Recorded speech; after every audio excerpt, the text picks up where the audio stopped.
Voilà 48 ans, naissait le plus mythique et assurément le plus célèbre des trails, la Yamaha XT500. Née au milieu des années 70, période de retour à la nature, tiens donc, elle allait aussitôt s'illustrer sur les rallyes africains. Un pédigré indiscutable, même si le trail n'était jamais qu'un croisement forcé, donc forcément incomplet, entre une routière et une machine d'enduro.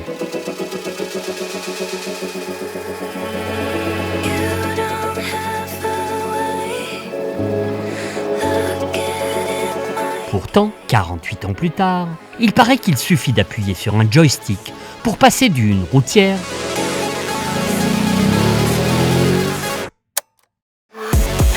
à une enduro.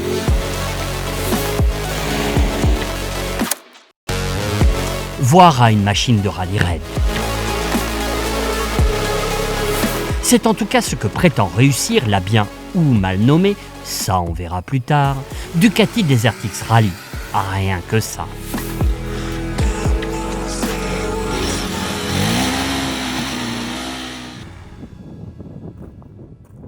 Ouais bon, oh, c'est bien beau la pub. Mais ça dit quoi, en vrai, cette Ducati Desert X Rally à 21 990 € quand même.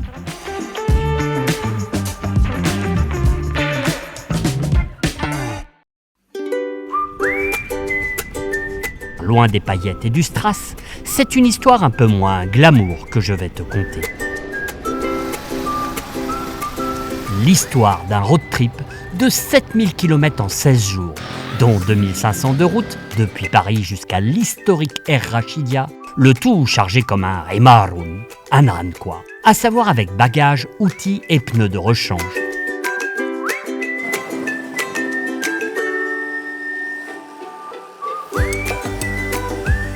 Puis, 2000 km de rallye raid au sein du Lamas Rally et au milieu de véritables machines de rallye.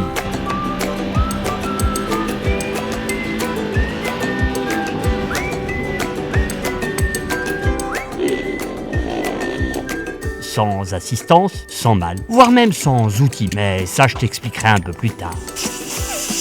Le tout pour terminer, et enfin, par 2500 km pour revenir sur Paris, en pneus enduro, car faudrait voir à pas amollir, hein. C'est doué, hein. C'est fou.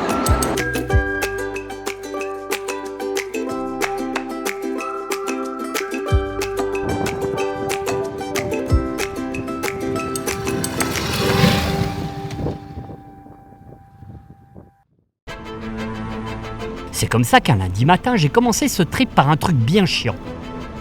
1800 km d'autoroute pour descendre tout au sud de l'Espagne, à Almeria. Pas vraiment idéal pour finir de rôder une moto qui ne comptait que 180 km au compteur, mais elle n'avait qu'à pas la ramener sur ses capacités. On est d'accord. Je me suis donc calé au régulateur à 134 et j'ai laissé filer le paysage. Plutôt monotone car composé de plein d'essence, de sandwich triangle et de péage. Tu vois, c'est simple, hein. Autoroute, péage, essence. Autoroute, péage, essence. Autoroute, péage, essence. Plus que 896 km. On y est. Pas presque. Mes seules vraies consolations ont été les 12 courbes après la frontière espagnole, mais aussi la santé moteur de cette Desert X, qui répond à la moindre sollicitation des gaz, avec douceur mais aussi franchise. Tout comme en témoigne ce radar répondant au doux nom de Polyscan du côté de Bègle. France, 1 point. Autre consolation, les commandes. La boîte de vitesse et le shifter hyper doux, la planche de bord suréquipée avec laquelle j'apprends à faire connaissance, le confort réel de la selle et des suspensions, la protection très honnête malgré un casque trail et sa visière qui génèrent quelques remous. Seule la consommation s'est avérée un poil élevée du fait des aérofreins que constituaient valises et pneus. On ne peut pas tout avoir. 1600 bornes plus tard, seulement quelques heures avant de prendre le ferry, j'ouvre enfin le hublot de cette machine à laver, l'autoroute, t'auras compris, pour me jeter avec avidité dans les courbes de la Sierra de Cazorla et le désert de Tabernas.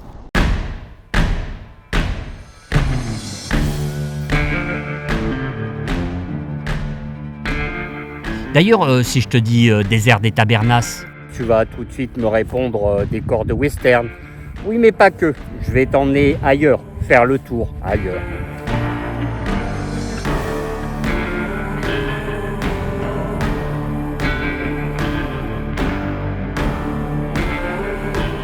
car passé le côté Disneyland à l'arrivée, le désert des Tabernas recèle de nombreuses petites pistes, dont une de plus de 90 km permettant d'en faire le tour. Attention, pour être tout à fait franc, si la piste est large au début, elle s'engouffre dans un somptueux canyon, toutefois emprunté par des vélos, des quads, des randonneurs, et donc limité à 30 km/h. C'est pas plus mal aussi pour profiter des paysages.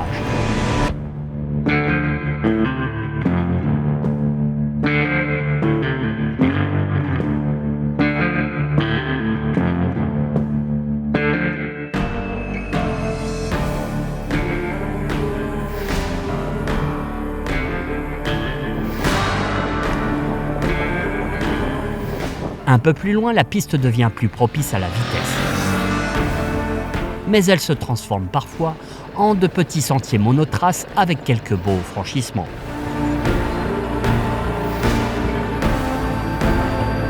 Comme d'hab, je me suis dit que j'étais un peu con de venir jouer au con, là-dedans, quelques heures avant le ferry, au risque de tout compromettre, y compris le Lamas Rally. L'heure tournant, j'ai coupé court à la découverte. Et à ma connerie aussi.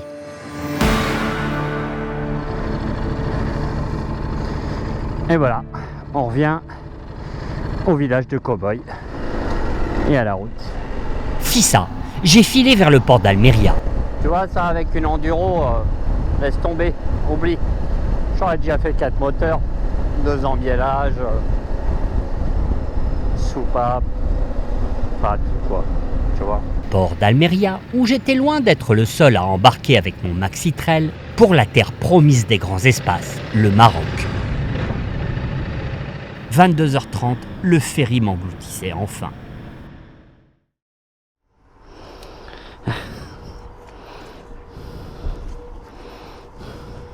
Et là.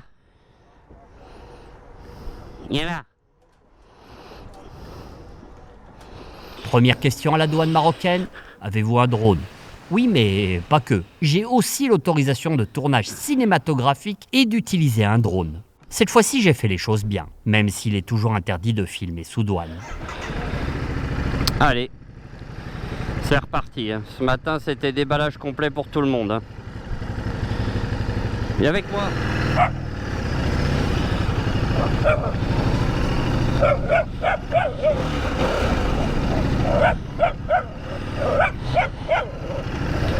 Salam alaikum. Je voulais emmener le chien dehors parce qu'il embête tout le monde là-bas. Comment ça fonctionne ? Là, elle marche, oui. Je peux l'éteindre, mais j'ai autorisation de tournage. Pour vous faire un tournage, mais c'est absolument interdit de filmer. Pas de souci. Makaïn Mouchkil. Merci beaucoup. Je me suis aussitôt mis en quête de pratiquer quelques rudiments d'arabe afin d'honorer la terre qui m'accueillait, avec plus ou moins de succès. Salam alaikum. Hazak Qittun. Encore raté. Ah, des filles. Des filles d'où ? C'est sa mère. Ah, c'est important la famille. C'est fou ce que je peux raconter comme connerie. Reste que si, comme moi, tu débarques très tôt sur Nador Des appels. Ah, ça marche là. et que la boutique Orange officielle est fermée pour acheter une carte SIM, cette petite échoppe juste après la douane sur l'avenue Massira et son proprio t'offriront un service rapide et de qualité. En France. International. Ah, dedans. Oui. J'ai chargé une trace GPS et j'étais prêt. L'aventure, la vraie, pouvait enfin commencer. Bon, je pourrais choisir d'aller jusqu'à Rachidia par la route. Et je vais m'embêter.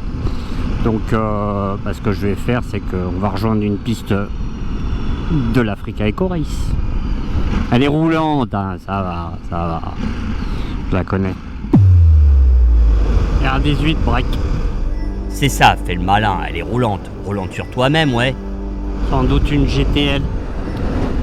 Bon, peut-être trouver ça. super présomptueux de ma part. Ah, on est d'accord. Mais on va aller faire un petit tour sur la première spéciale de l'Africa Eco Race. Je vais s'arrêter 2 secondes parce que on va dire qu'ici j'ai une histoire un petit peu particulière. Tu vois là-bas, il y avait la cellule chrono. Sur le petit chemin, toutes les motos qui attendaient avec Tarès, Boturit. Ici, là, il y avait mon Amaury. Et puis moi, je courais un petit peu dans tous les sens pour essayer de te filmer ça. Mais en fait, c'était surtout pour masquer le fait que je balisais de ma première spéciale. Et c'est d'ailleurs là qu'est arrivé le drame. Comme tu le sais, 400 mètres après, je me bourrais, tu vois. Bon, faut bien commencer, hein.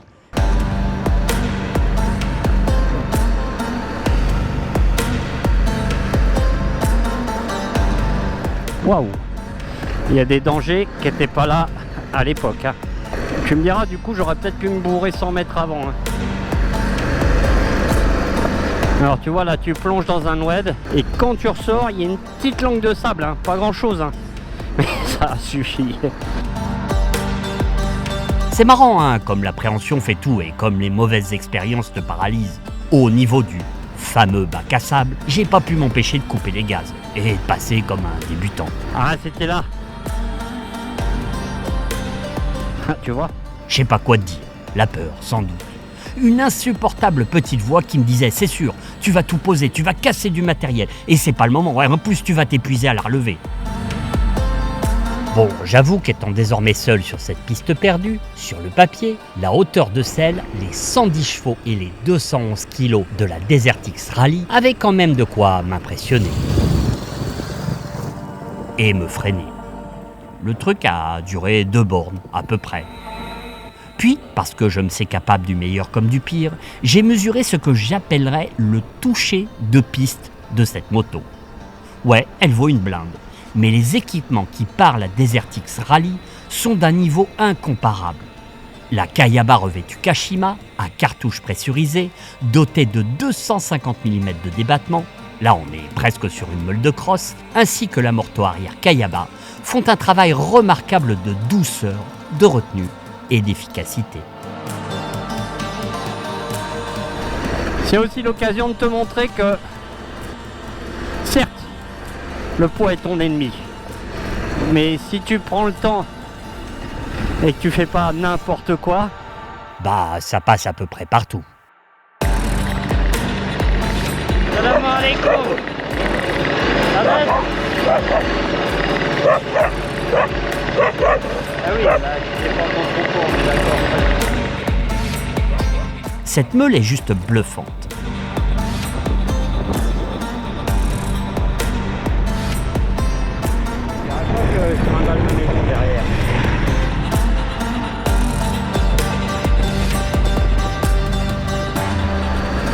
C'est super beau, c'est magnifique. Il y a une espèce de couleur orangée aujourd'hui.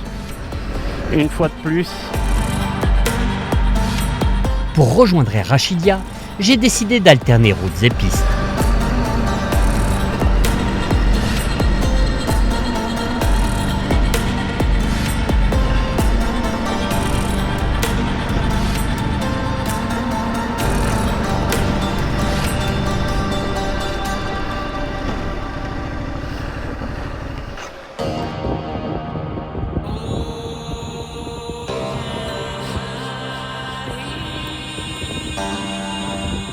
Je me demande souvent comment je fais pour filmer. Je pense que j'ai plus de plans. Je reviens chercher la caméra que de plans où la moto est réellement dessus. Alors, et je te montre, pas une astuce, mais comment je fais. Tu vois, je l'ai fixé sur un poteau avec du scotch. Reste tranquille en commentaire, bien sûr que je remballe mon scotch et je repars avec. Allez, on va rechercher la moto, hein. Ah, ça fait moins envie d'être youtubeur là d'un seul coup, hein. D'ailleurs, j'aime pas ce nom là.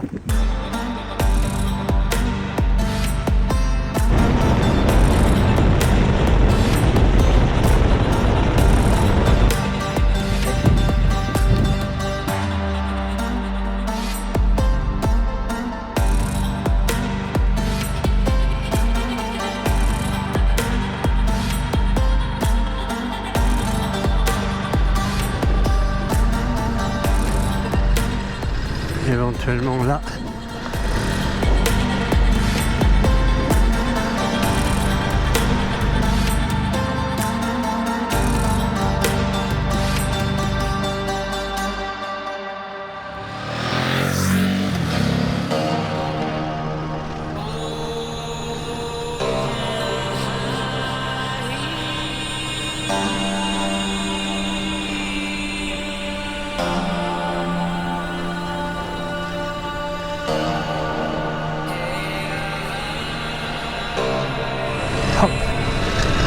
Passe partout cette meule. Incroyable. Mais bon, je vais pas trop m'emballer non plus, hein. Le vrai verdict, ce sera pour le Lamas Rally, dont le départ se fera ici, à Er Rachidia, après-demain.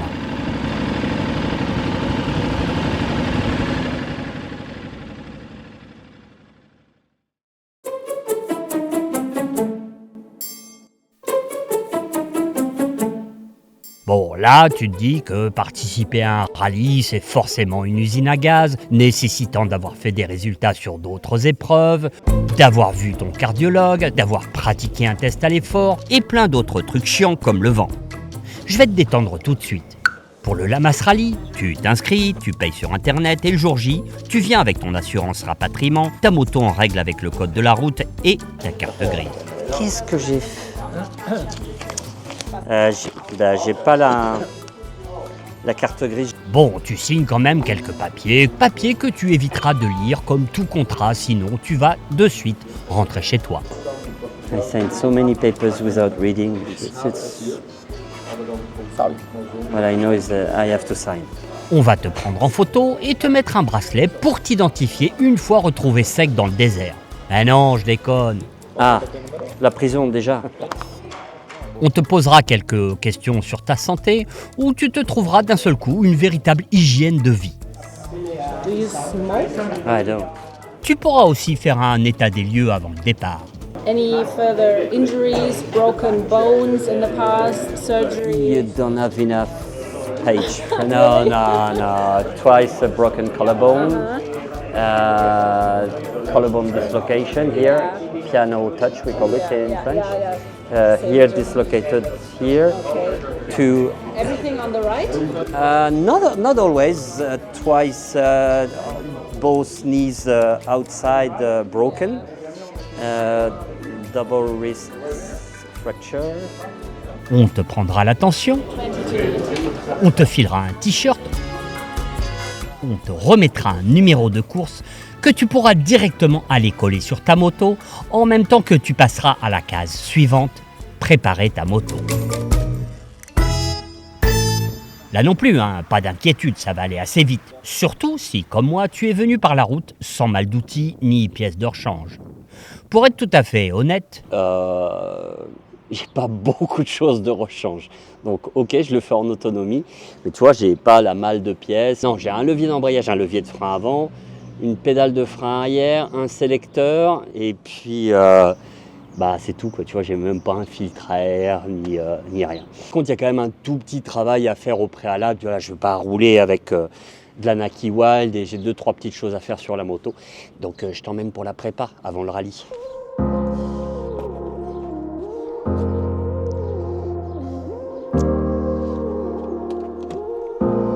j'ai déposé les 2 valises Dusk SW Motec et leur support en moins d'1 minute. Pratique et efficace.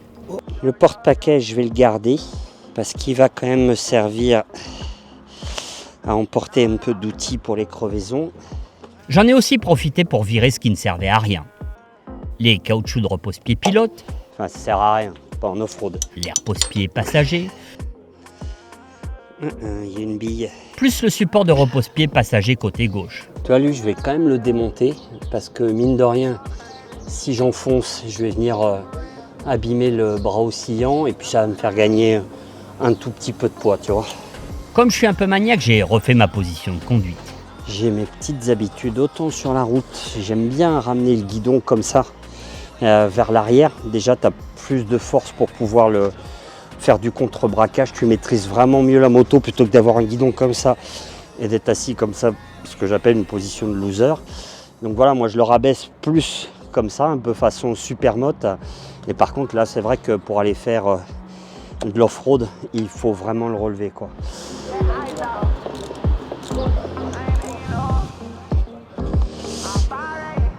Ça m'a l'air pas trop mal.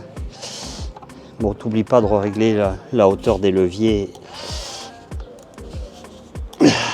de frein et d'embrayoir. Il faut essayer aussi de profiter de tous les petits trucs dont tu peux profiter. Tu vois là, ici, la pédale de frein, tu peux lui donner une hauteur supplémentaire juste avec un petit quart de tour. c'est top. Et ça t'aide quand tu roules debout à avoir le pied beaucoup plus tôt sur la pédale de frein, à être plus précis et plus à l'aise sans avoir à aller chercher un mouvement trop bas. Restait le plus gros. Il va falloir que je fasse mes pneus. Car les pneus restent la grosse question. Si tu roules en pneus tubeless, tu peux toujours réparer avec des mèches. Mais la Ducati Desertix étant équipée de jantes à chambre à air, d'un modèle plus léger et résistant que les tubeless de la Desertix standard, j'ai dû voir les choses différemment. Hop. Dans ce cas, les bibs mousse restent la solution idéale. J'en ai monté un à l'avant.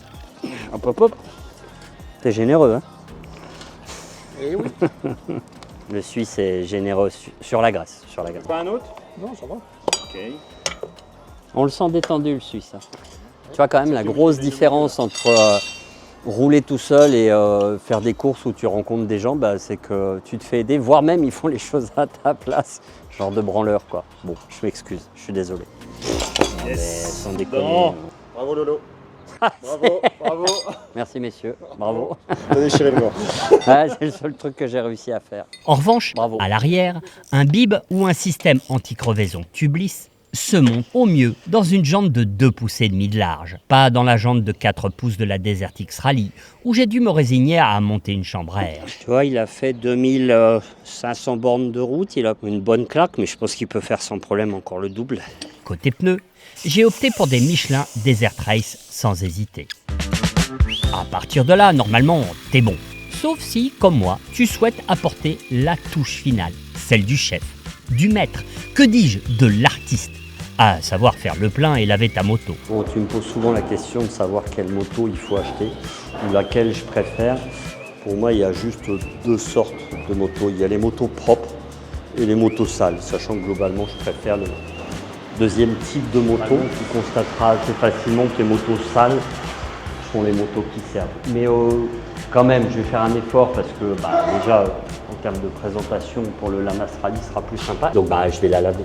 Comme c'est Ramadan, il n'y a pas de lavage. Vous pouvez la avec la brosse? Attends, je vais essayer. Si un chiffon, Alain Indak chiffon.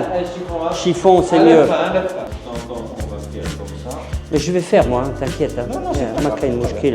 Bon, j'avoue, les motos sales, mais c'est mes préférés. Mais les motos lavées au balai brosse, je sais pas. Tu me diras, j'ai pas d'avis.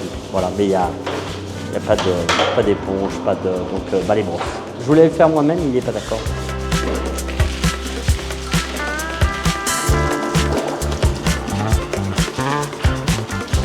C'est mieux le lavage à la main qu'avec la machine.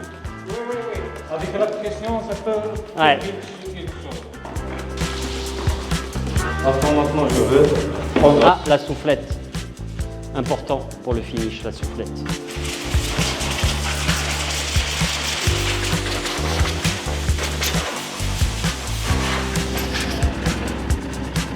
Allez.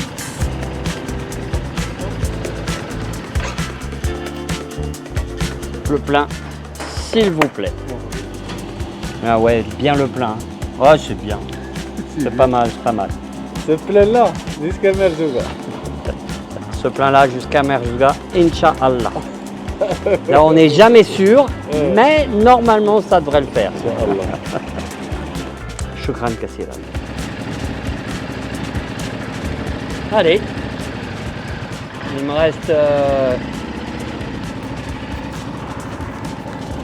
reste le tracker à récupérer et on est quasi bon. Petit trajet au cours duquel je ne vais surtout pas oublier de semer ma sacoche d'outils sur la route. Forcément, j'ai pas les images, sinon elle serait pas perdue. En revanche, je n'ai pas oublié de te filmer la suite pour te rassurer et t'expliquer qu'au Maroc, rien n'est jamais perdu. En tout cas au sens figuré du terme. On a filé vers le souk. Bon, en plein ramadan, un dimanche, j'avoue que j'y croyais moyen. Du coup, on est en train de faire à peu près tous les coins de rue, les boutiques, pour savoir si personne a trouvé un sac avec des outils dedans de Ducati qui peuvent servir personne d'autre. 36, 12 ans. Lorsque dans cette petite échoppe, là, tout en hauteur, Tu le prends comme tu veux, je suis soit un poissard, soit un maladroit fini, j'ai perdu tous mes outils sur la route. Le problème, c'est que sur la Ducati, il y a une clé à douille de 36 à 12 pans à l'arrière, c'est introuvable. Sauf ici. On est dimanche. Et il a une clé 36-12 pans. Voilà. Ouais, je sais. La chance sourit à ceux qui ne le méritent pas. C'est comme tu veux.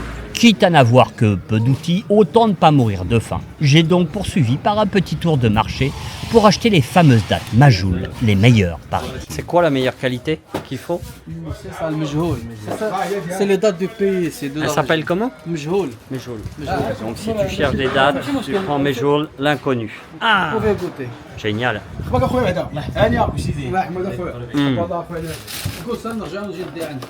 Les Majoul, il y a plusieurs qualités. Il y a le petit et le moyen. Je me suis calé quelques dates et je suis rentré au bivouac. Je te propose un truc, tu vas oublier 2 secondes mes problèmes capillaires absolument évidents, que d'ailleurs tu soulignes souvent en commentaire, pour te concentrer sur le principe du Lamas Rally et de la course. Ça tourne plus autour d'un mélange à 50% je te dirais de navigation et à 50% de régularité. Tu pars le matin à l'heure qui t'est donnée et tu vas commencer à suivre une trace GPS et à un moment, dans la journée, elle va s'interrompre et elle va reprendre, je ne sais pas, 30 ou 40 km plus loin. Entre les deux, il n'y a rien, sauf quelques waypoints, des points GPS que tu vas devoir te débrouiller pour les relier entre eux dans l'ordre. S'il y en a 10, il va falloir passer d'abord par le premier, ensuite le deuxième, le troisième, le quatrième, le cinquième, ainsi de suite. Ça va te demander quand même pas mal de logique.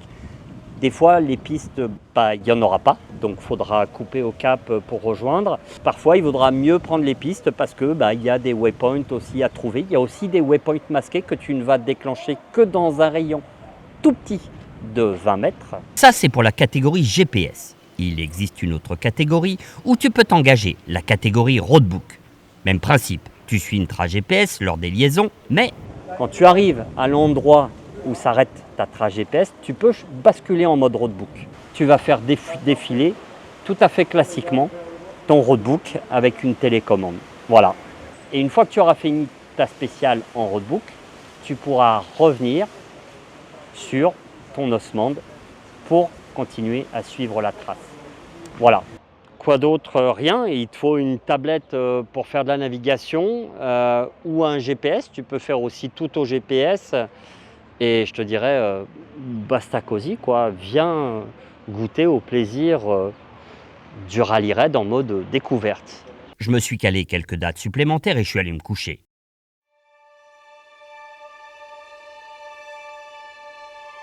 Alors, c'est pas parce que c'est pas du rallye raid qu'il y en a pas qui sont là pour gagner. Tu vois. Quand je te dis que c'est pas du rallye raid, on va plutôt dire du rallye pur et dur, quasi inaccessible façon Dakar. Il est en mode winner le Pribliski. J'essaie juste de mettre l'heure, parce que je suis pas à la bonne heure, je suis plus 2 heures encore.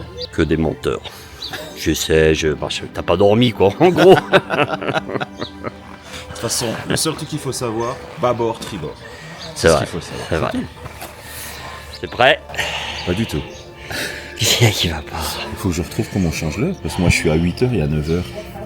Tu t'en fous, il y a marqué, tu le sais. T'es bon en calcul, non? Punaise, hein.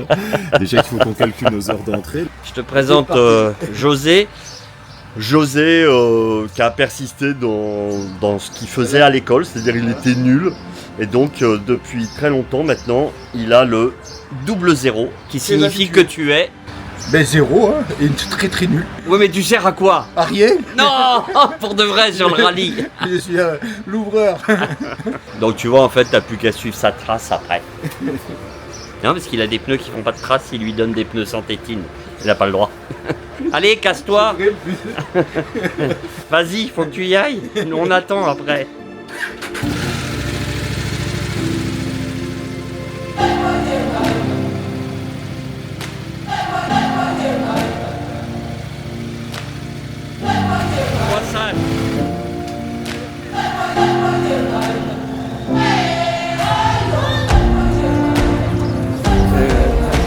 Pas le Dakar, mais il faut quand même un tout petit peu se torturer la tête pour se préparer juste avant. Le non, le roadbook je l'ai pas encore, je suis en train d'essayer déjà de gérer mes traces.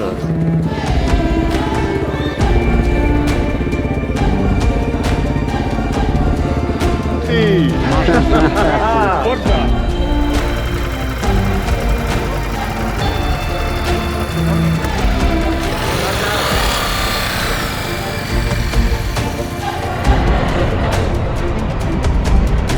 Yes, enfin, c'est parti. C'est quand même une belle course, hein. Il y a Kenny Gardner qui roule.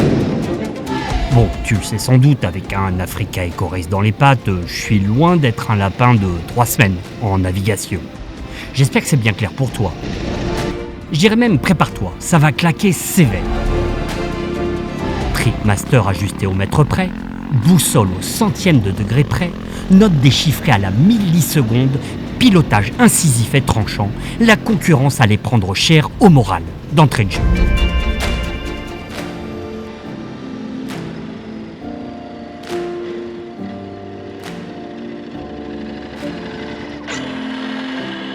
Alors,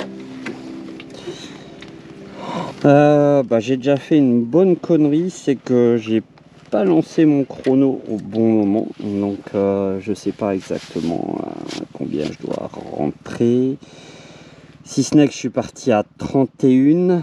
Ouais bah ça va, on a quand même le droit à une petite erreur sur tout le rallye, non? 56, je dois rentrer dans 4 minutes, tu vois c'est chaud. Hein. Bon allez, je me reconcentre. Allez c'est tout bon, ça y est c'est calé, ouais, pour un petit peu de temps. Hein. Tu vois, qu'est-ce que je te disais? Une belle assurance qui va durer une bonne minute. Juste le temps de commencer à croiser du monde en sens inverse, sans savoir qui avait juste ou qui avait faux.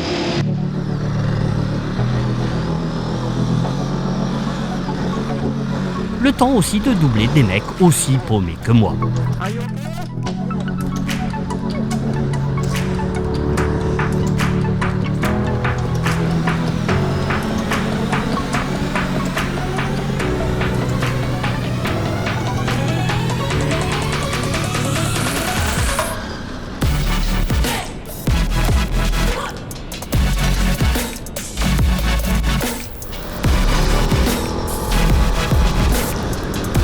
C'est l'enfer. J'ai dû mettre, j'avais 25 minutes, je pense que j'ai mis 1 heure à me caler à faire la première.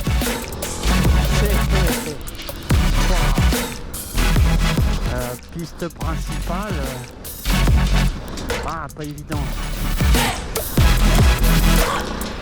Voilà, il y en a un paquet là. De piste principale.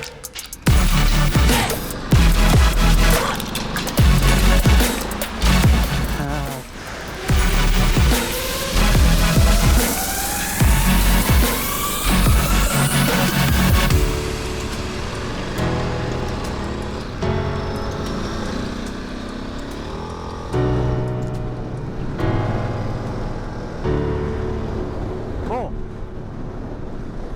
comme tu vois, on approche de la fin de la trace roadbook, donc du départ sur la deuxième spéciale.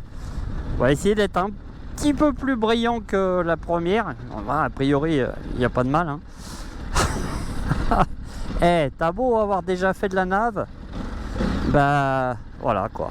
Au début, tu perds un peu tes moyens et tout ça. Allez, go! Bon, on se calme, on réfléchit, on roule avec sa tête. On ne se retourne pas. On double net ceux qui ont l'air encore plus paumés que toi. Et on ne suit pas les traces, hein. Piste principale jusqu'à 33,08. Ça a payé, ou pas. Bon là c'est tout droit pendant quelques bornes. Allez, j'avoue, ça a été comme ça toute la journée. J'ai jardiné, certes, mais comme un pro. Jardiner comme un pro? Bah oui, une technique qui consiste à s'auto-persuader que tu es sur la bonne piste et que cette saloperie de roadbook est faux. Pourquoi ça part là, les traces? Tu dois également en convaincre tous les autres concurrents. Pourquoi est-ce que ça part là-dedans? C'est autant de temps qu'ils perdent au chrono et de place au classement. Il y a plein de traces qui partent à gauche. Tu le sais, le rallye raid est un sport de renard. On n'a pas de cap. Aucun danger. Tu as fait un danger toi en 27,86. Là, juste là, ouais. Ah ouais? J'ai pas vu de petit chemin alors. On va retourner au départ. On retourne au départ.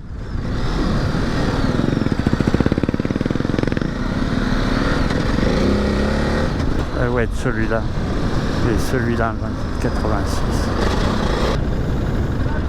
27,86. Ça, c'est le 2786. Bah ouais, légèrement vers la gauche. Normalement, on vient de le passer. Donc maintenant, c'est à 3308, piste principale. C'est pas toujours simple. Hein. Et alors, le doute est vite arrivé. Hein. Bon, en même temps, de mon côté, c'est à croire que le voyage est davantage inscrit dans mon ADN que la course. Soit, faut savoir accepter et rebondir.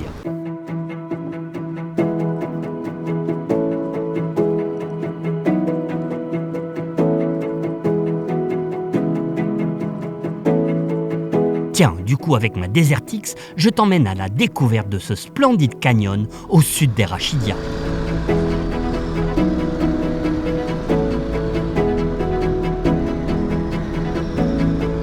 En même temps, au Maroc, t'as plein de raisons pour effacer rapidement tes déconvenues sportives. Ah, si tu connais pas le sud Maroc, si tu connais pas, tu vois, ce genre de plateau là qui débouche sur des petites passes de la petite piste, c'est toujours magnifique. On va voir, cette piste, elle est vraiment sympa. Il y a le fort au-dessus.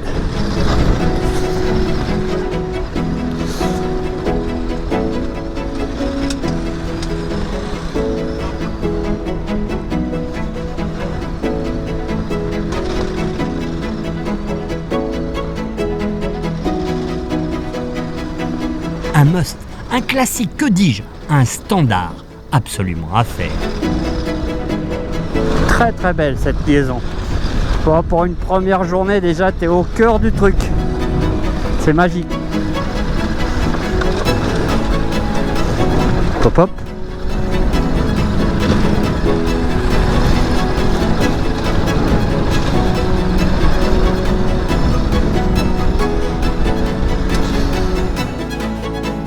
Je pense que c'est la piste que j'ai déjà mise sur mon site avec les Transalpes. Je reconnais.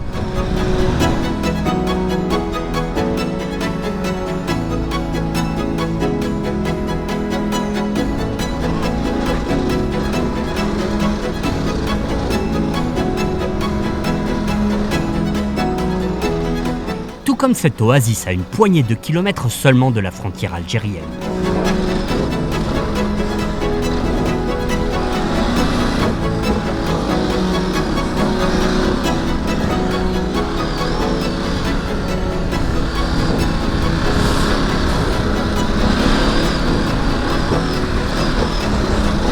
Finalement, c'était bien cette journée. Ça m'a permis de n'avoir aucun doute au moment de dépanner ce Hollandais.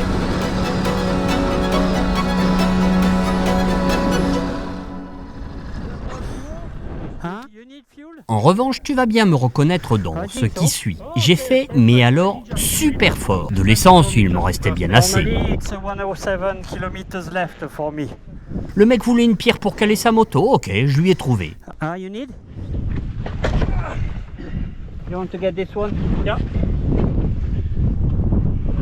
Bon, je me suis pas non plus complètement sacrifié. Faut pas abuser. D'ailleurs, ça avait pas l'air plus que ça à son goût.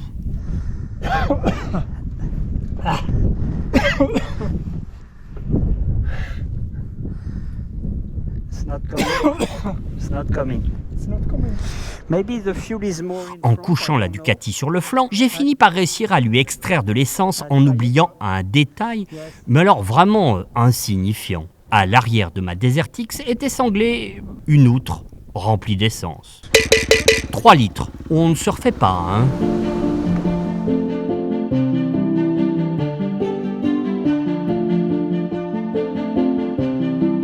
Avec Richard, on s'est encore perdu.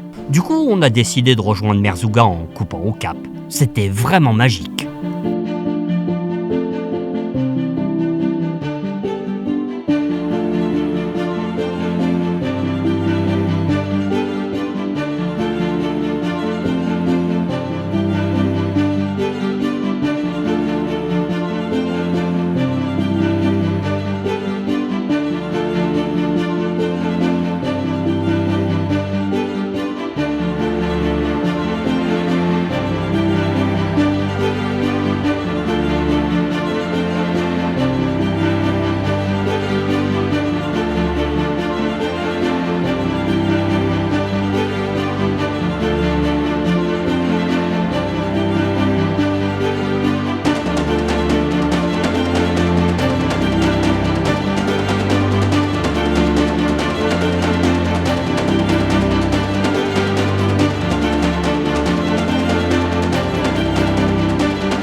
Au bout de 270 km, l'arrivée pointait enfin son nez.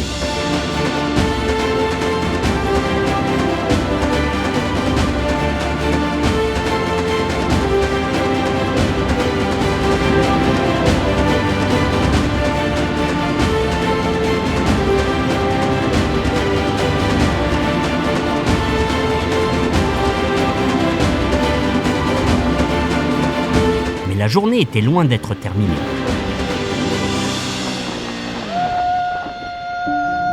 Car si le Lamas Rally est un rallye d'accès, où il n'était par exemple pas question de traverser l'Erchebi par les plus hautes dunes, on n'en oublie pas moins le fun. Nous attendait un concours de montée de dunes. Un départ, une arrivée, un chrono, de la déconnade, et rien à gagner à l'arrivée. Ça détend tout le monde. Allora, ognuno avrà un peluche da portare in vetta. Quindi, che ci arriviate in moto, che ci arrivate a piedi, chi ci mette meno tempo vince. Col peluche. Col peluche. Senza peluche, a parti.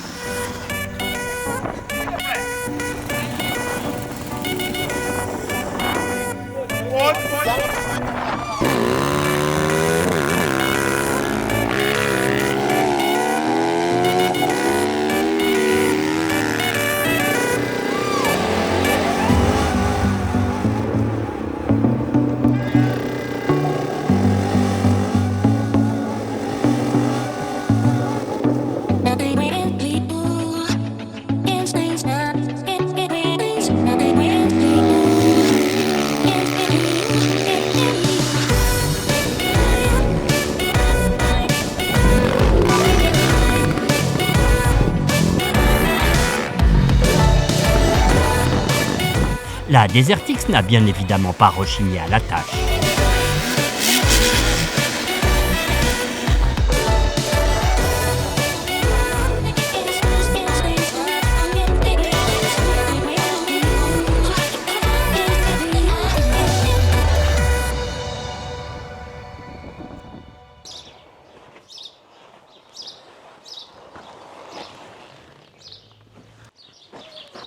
Il est quoi? Il est 6h13 du matin.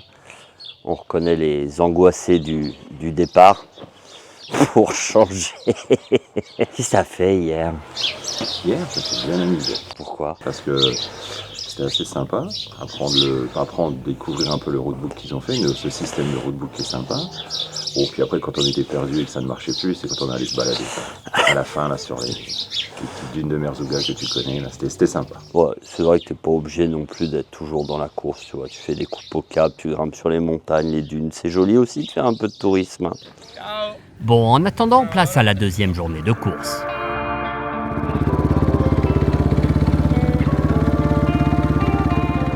Départ à 36.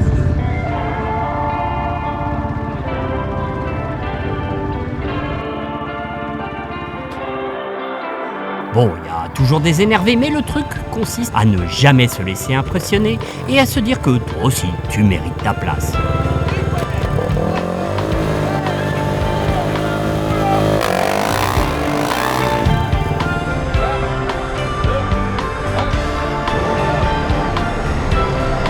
D'ailleurs, ce matin-là, moi, je me sentais super bien, en forme. Alors, on va essayer de rester sur la trace.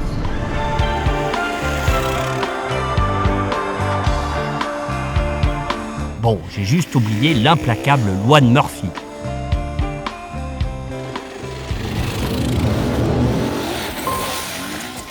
Tu connais pas la loi de Murphy ?